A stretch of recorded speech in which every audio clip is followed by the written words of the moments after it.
Hi friends, అందరికీ నమస్తే. Welcome back to Saraswati activities YouTube channel. నా పేరు సరస్వతి. అందరు ఎలా ఉన్నారండి? బాగున్నారు కదమ్మా? అందరూ కార్తీక మాసం పూజలు అన్నీ బాగా చేస్తూ ఉంటారని అనుకుంటున్నాను. నేనైతే మా ఇంట్లో అయితే ఉదయాన్నే పూజ అయిపోయింది. చూడండి, ఈరోజు నేనైతే ఇక పూజ అంతా అయిపోగానే టిఫిన్ చేసేసి అయితే భక్ష్యాలు చేస్తున్నాను. తీయగా నోట్లో పెట్టుకుంటే వెన్నెలా కరిగిపోతాయి. అసలుకి అలాంటి పల్చటి అమృతం లాంటి భక్ష్యాలు. అసలు మనకు స్వీట్లలో ఏది అంటే మంచి ఇష్టమైనది బాగున్నది అంటే నాకైతే భక్ష్యాలు చాలా ఇష్టం. నాకైతే ఒక పక్క చూడండి, అన్నం పెట్టేశాను అనమాట. ఇంట్లో పనులన్నీ అయిపోయాయి, పూజ అయిపోయింది. ఇక పూజ అయిపోయాక టిఫిన్ అయితే చేసేసి తిని ఇంకా భక్ష్యాలు చేయడానికైతే కూర్చున్నాను నేను. చూడండి, ముందుగా మీరు ఏ పిండితో చేస్తారో కామెంట్ బాక్స్లో కామెంట్ పెట్టండి. వీడియోని నచ్చితే ఖచ్చితంగా లైక్ చేయండి. నచ్చిందా నచ్చకపోయినా కూడా కామెంట్ బాక్స్లో అయితే కామెంట్ పెట్టండి. ముందుగా మన ఛానల్ సబ్స్క్రైబ్ చేసుకోండి. ప్లీజ్ సబ్స్క్రైబ్ చేసుకొని నాకు సపోర్ట్ ఇవ్వాలని నేనైతే అందరినీ రిక్వెస్ట్ చేస్తున్నాను. ప్లీజ్ అండి, ఆర్డర్ కాదు, రిక్వెస్ట్ అండి. కామెంట్ బాక్స్లో కానీ డిస్క్రిప్షన్లో కానీ నేను పెడుతూనే ఉంటాను, ప్లీజ్ సపోర్ట్ మీ ఫ్రెండ్స్ అని. అసలు నేను యూట్యూబ్ ఛానల్ చేయడానికి కారణమే అంతో ఇంతో మనీ వస్తుందని, మనీ కావాలని, డబ్బుల కోసమే ఎవరైనా కానీ పనిచేసేది. మా పరిస్థితి అయితే అసలు నిజంగా దారుణంగా ఉంది. అసలు ఏమీ బాగలేదు. అసలుకి కేవలం మా అమ్మాయి మీద ఆధారపడి బతుకుతున్నాను. మా పాప లేకపోతే అసలుకి ఇప్పుడు ఆమె కోసమే నేను అసలు ఇంకా బతుకుతున్నది. ఇంకా మా పాపకి ఇంకా మ్యారేజ్ చేయాలి, అమ్మాయికి మ్యారేజ్ చేయగానే నేను ఇక హాస్టల్లో లేకపోతే ఏదో ఒక ఆశ్రమంలో ఉండి చేరుకోవాలి. కనీసం నాకు డబ్బులు కావాలి, ముందు డబ్బులు కావాలి. నేను 3 ఇయర్స్ నుంచి అయితే యూట్యూబ్ ఛానల్ చేస్తున్నాను. ఎక్కడికి ఏమీ పెద్ద పెద్ద హంగామాలతోటి డెకరేషన్లతోటి ఏమి పూజలు కానీ ఏవైనా కానీ ప్రోగ్రామ్ చేయలేను. కానీ నేనున్న చోటనే ఇంట్లో ఉన్నప్పుడు ఇంట్లో వంటలు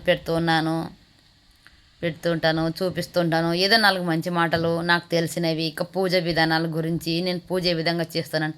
ఇంకా ఇంతవరకు ఇన్ని సంవత్సరాలు ఇంకా చాలా బాగా సీరియస్గా చాలా భక్తి శ్రద్ధలతో ఇంకా అంటే భక్తి శ్రద్ధలు అంటే ఇప్పటికి అలాగే ఉంటాయి, కానీ ఇంకా బాగా చేసేదాన్ని అనమాట. ఇప్పుడు ఇక చేయలేకపోతున్నాను. ఇక అసలు లైఫ్ మీద ఏ మాత్రం ఆశ అనేది లేకుండా అసలుకి ప్రాణం అసలుకి చాలా బాధలో ఉన్నాం మేమైతే. అసలు నాకేం బాగాలేదనమాట. ఒకంతా సింగిల్ పేరెంట్స్కి ఉండే కష్టాలు ఎవరికి ఉండవు. ఇక అసలుకి ఆడవాళ్ళు బతకాలంటేనే ఇక చాలా కష్టం అసలుకి. మా అమ్మాయి ఈరోజు భక్ష్యాలు చేద్దాంలేమ్మా అని మేమిద్దరం మాట్లాడుకొని ఓకే అని చేస్తున్నాము. చూడండి, నేనైతే భక్ష్యాలు ఈ విధంగా చేస్తున్నాను. పిండి చెప్పి మళ్ళీ వేరే మాటలు టాపిక్ మార్చేసాను. నేనైతే భక్ష్యాలు చేయాలంటే మీరు ఏ పిండితో చేస్తారు? నేనైతే గోధుమ పిండితో చేస్తానండి. కేవలం గోధుమ పిండి మాత్రం తీసుకుంటాను ఓన్లీ. చాలా బాగా వస్తుందన్నమాట, సాఫ్ట్గా వస్తాయి. అసలుకి పిండి అనేది గట్టిగా ఉండదు, సాగినట్టుగా అలా ఉండదు. ఇట్లా తుంచం ఉంటే తునిగిపోతుంది అంతే. చాలామంది పేని రవ్వ అంటారండి మా సైడ్ అయితే. మీ సైడ్ ఏమంటారో కానీ పేని రవ్వ వేసి చేస్తూ ఉంటారు, బొంబాయి రవ్వ మిక్స్ చేస్తూ ఉంటారు, మైదా పిండితో చేస్తూ ఉంటారు, గోధుమ పిండి ప్లస్ మైదా లేకపోతే పేని రవ్వ, ఇలా రకరకాలుగా కాంబినేషన్ అనమాట. అది కొంచెం ఇది అలా రెండు ఐటమ్స్ మిక్స్ చేసి చేస్తూ ఉంటారు.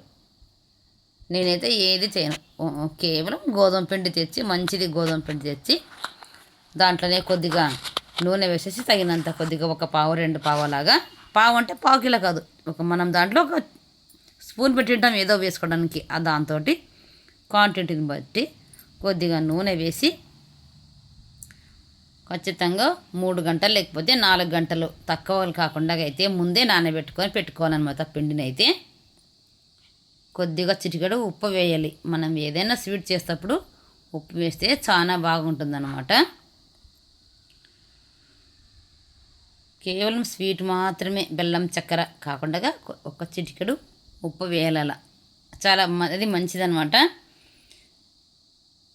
కొద్దిగా ఒక చిటికెడు ఉప్పు వేసేసి ఆయిల్ వేసి పిండిని బాగా మిక్స్ చేసేసి కలిపిన తర్వాత ఇక కొద్దిగా నీళ్లు పోసి మనం మైసూర్ బోండాకి ఎలాగైతే కలుపుకుంటామో అలా కాకుండా చపాతీ పూరి కోసం ఎలా కలుపుకుంటామో పిండిని అలా కూడా కాకుండా మధ్యస్థంగా పిసుక్కోవాలన్నమాట.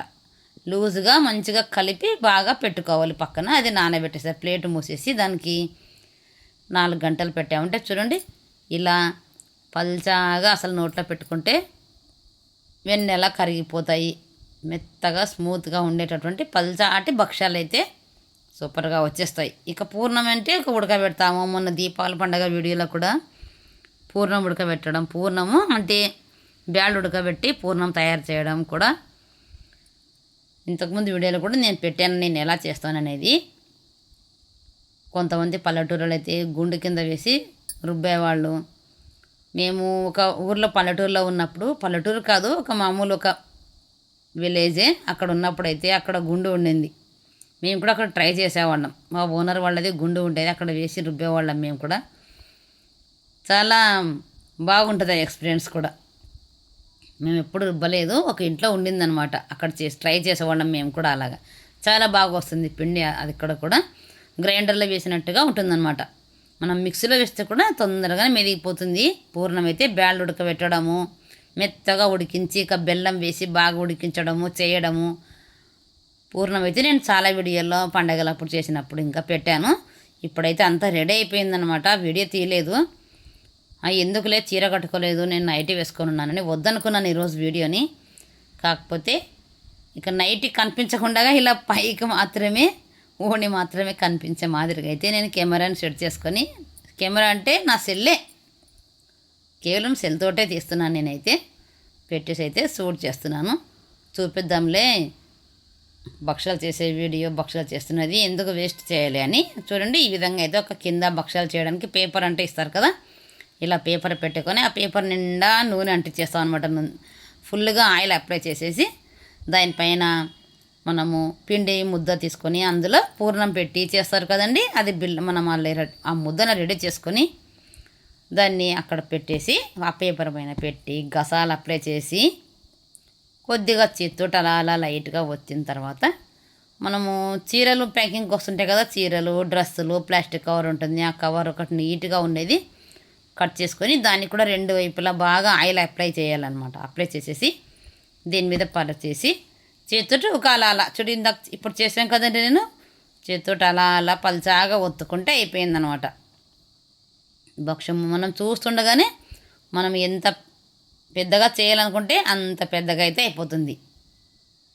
అంటే మనం మళ్ళీ ఎక్కువ ఎంతంటే అంత కాదు, మనం పిండి ఎంత తీసుకున్నామో అంత పల్చగా అయితే ఆ పిండి ఉన్నంత వరకు అది పల్చగా అయిపోతుంది. మంచి రంగు మీద ఉన్నాయి చూడండి. మనకు బెల్లం ఏ రంగు ఉంటే ఆ రంగు వస్తుంది. బెల్లం ఒక్కసారి నల్లగా వస్తుంది, అప్పుడు భక్ష్యాలు కూడా కొద్దిగా రంగు కలర్ నల్లగా వస్తాయి. అలాంటప్పుడు పసుపు వేసుకోవచ్చు, కొంచెం మంచి కలర్లో కనిపిస్తాయి మనకంతే. బెల్లం బాగా పచ్చగా తెల్లగా ఉందనుకోండి, ఈ విధంగా కలర్ఫుల్గా బాగా వస్తుంది చూడండి. కొంతమంది చక్కెర కూడా వేస్ట్ చేస్తుంటారంట. ఇంకా బూరెలు చేస్తుంటారు కదా ఒక్కో సైడ్ అయితే. మా సైడ్ అయితే బూరెలు అస్సలు చేయమండి. అసలు మాకు బూరెలు అంటే ఎలా చేస్తారు కూడా తెలియదు, ఎవరు చేయరు అసలుకి. కేవలం భక్ష్యాలు మాత్రమే, వీటిని మేము భక్ష్యాలనే అంటాం అంతే. బొబ్బట్లు అంటారు కదా చాలా ప్రాంతాలు అయితే. ఇలా అయితే భక్ష్యాలన్నీ చేసేసాను చూడండి. నేనైతే ఇలా తాంబాను పెట్టేసి తాంబాన్లో ఇంకా ఉన్నవన్నీ చేసేసాను నేనైతే. చాలా సూపర్గా ఉంటాయి. ఇంకా దీంతో పాటుగా మళ్ళీ నేను ఈరోజు చారు చేసామన్నమాట. ఇంకా చారు కొద్దిగా వంకాయ కర్రీ చేసేసామన్నమాట. తీయగా అమృతం లాంటి భక్ష్యాలు అయితే రెడీ అయిపోయాయి చూడండి. మీరు కూడా ఎలా చేస్తారో భక్ష్యాలు, మీరు కూడా ఏం చేశారు ఈరోజు అనేది కామెంట్ బాక్స్లో పెట్టండి.